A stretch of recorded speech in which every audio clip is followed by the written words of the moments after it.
جب تم مسلسل اللہ سے دعا مانگتے ہو، اس کے سامنے روتے ہو، گڑ گڑاتے ہو اور یہ یقین رکھتے ہو کہ میری دعا قبول ہوگی، لیکن کبھی ایسا بھی ہوتا ہے جب دعا مانگتے مانگتے تم اکتا جاتے ہو کیونکہ تم اللہ سے کسی چیز کو بہت ہی شدت سے مانگتے ہو، اور جب وہ نہیں ملتی تو تم تھک جاتے ہو، تمہارا دل اکتا جاتا ہے، تم خود سے یہ کہنے لگتے ہو کہ اتنی دعا کی پر دعا قبول ہی نہیں ہو رہی، اور تم اس وقت خاموشی اختیار کر لیتے ہو۔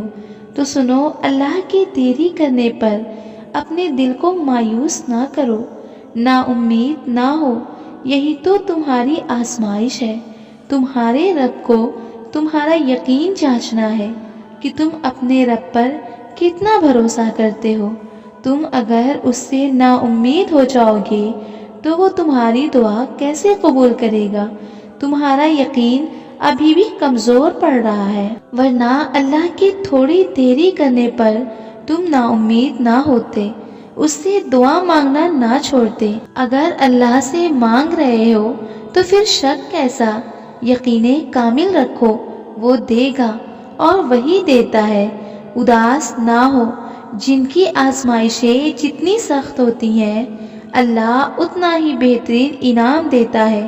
اگر تمہاری دعا میں دیر ہونے کے باوجود تمہارا دل یہ کہتا ہے کہ اللہ ہے نا، وہ سب سنبھال لے گا، تو تم یقین جانو اللہ تمہاری دعا جلد قبول کرنے والا ہے۔ وقت کتنا ہی مشکل کیوں نہ ہو کٹ جاتا ہے۔ وقت ہمیشہ ایک جیسا نہیں رہتا۔ جب اللہ نے کہا ہے کہ بے شک مشکل کے بعد آسانی ہے، تو یقین رکھو وہ آسانی ضرور دے گا۔ تمہاری منزل صرف ایک دعا کی محتاج ہے، اور قبولیت میں دیری اللہ کی تم سے بے انتہا محبت کی نشانی ہے۔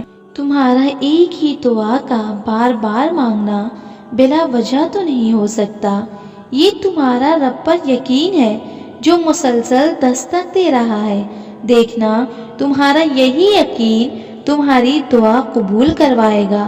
تمہارا اللہ دعائیں کبھی رد نہیں کرتا، بس وہ دیکھتا ہے کہ تم اس پر کتنا یقین رکھتے ہو۔ جتنا زیادہ یقین ہوگا اتنی ہی جلدی تمہاری دعا قبول ہوگی۔ میں نے ہر ادھوری تمنا کا حل دعا میں پایا ہے، تم یقین کر کے مانگو تو صحیح، وہ رب تمہاری ہر دعا قبول کرے گا۔ جب یقین اللہ کی ذات پر ہو تو ہر چیز کی پرواہ کرنا چھوڑ دو، کیونکہ وہ ذات کسی کو مایوس نہیں کرتی۔ دعا کے لیے ہاتھ اٹھنا اور تمہارا مانگنا رب کی توفیق کے بنا ممکن ہی نہیں۔ جس نے مانگنے کی ہمت دی ہے وہی دعا بھی قبول کرے گا انشاءاللہ۔